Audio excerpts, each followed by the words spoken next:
Konting update nga ulit dito kay General. Pagkatapos nga dito sa mga weldingin, ang isusunod na nga gagawin ay syempre pipinturahan na nga. Nung inilabas nga pala namin to ay color blue nga siya. At nung inayos na nga yung papel niya, nag-request na din ako na ipa-change color na siya sa army green. At dahil nga magiging kulay army green na yan, may nag-suggest nga na follower na General na nga lang daw yung ipangalan. At ayan, shoutout nga pala sa magaling nating pintor, Kuya Milo and Company. Siya nga din pala yung nagpintura nung kulay black namin na truck. Kaya siya na din yung kinuha naming pintor dito kay General. Wala pa nga kaming maayos na garahe, kaya naman kapag ka umuulan, napopostpone talaga yung pagpipintura nila. May isang buwan na nga din siguro silang nagpipintura dito. Kaya pag may bagyo, talaga namang stop muna yung pagpipintura nila. At ayan, pinipinturahan na nga din pala yung mga rim. Naghahanap nga din pala kami ng chrome na rim na 6 holes. Baka naman meron kayo dyan. Bali, ang una nga palang ginawa dito, syempre, ayan, pinagbabakbak nga yung mga stickers. At pagkatapos, yung mga kailangang imasilya,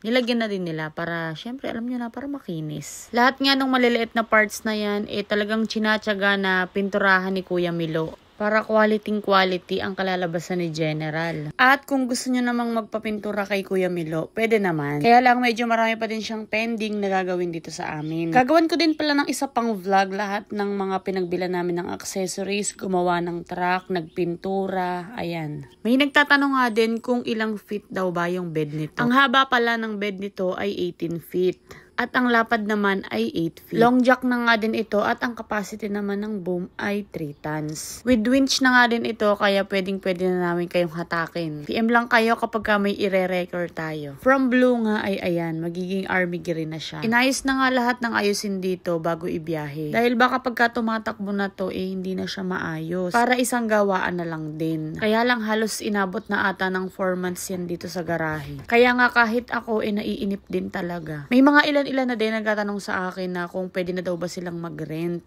Ayan, medyo malapit na po. Konting kembot na lang kasi nagiging green na nga siya. Madami nga din palang nagko-comment at pwede daw ba silang mag-apply. Sa ngayon, kami muna ang bibiyahe. Excited na nga din ako lalo na sa mga tawid dagat na biyahe. Ayan, inulan na naman tayo kaya stop na naman ang gawa. Kung makikita nyo nga dito, may sticker na din siya ng Mami Ann. Napalagyan na din namin siya ng sticker dito kay Boss Chris. Ang kilabot ng mga chicks.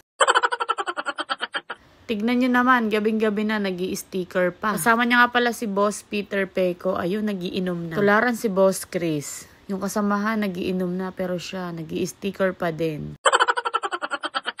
Thank you din pala Boss Jomar at Boss Third. Ayan. Konti lang yung sticker na pinalagay dito. Minimal lang. Salamat din pala sa aming matyaga at masipag na mga pintor. Dahil tignan nyo naman, mga nakabilad sila sa araw. Dahil nga hindi pwedeng magpintura kapag ka umuulan. Hindi rin talaga biro ang mag-ayos ng truck. Pero syempre, hindi na tayo magagastos reveal dahil ayoko ng comparison. Baka may masira tayong mga negosyo. Pero dito sa amin, lahat ng materyales sa amin. Tapos, labor lang ang babayaran namin sa kanila. Tapos, nasunod pa din yung lahat ng gusto ni Daddy Alvin na ayos dito sa truck. Tapos na nga din itong pinturahan at ikakabit na lang yung mga gulong at accessories.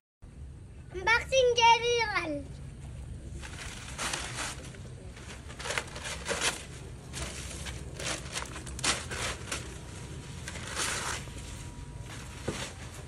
Ito na!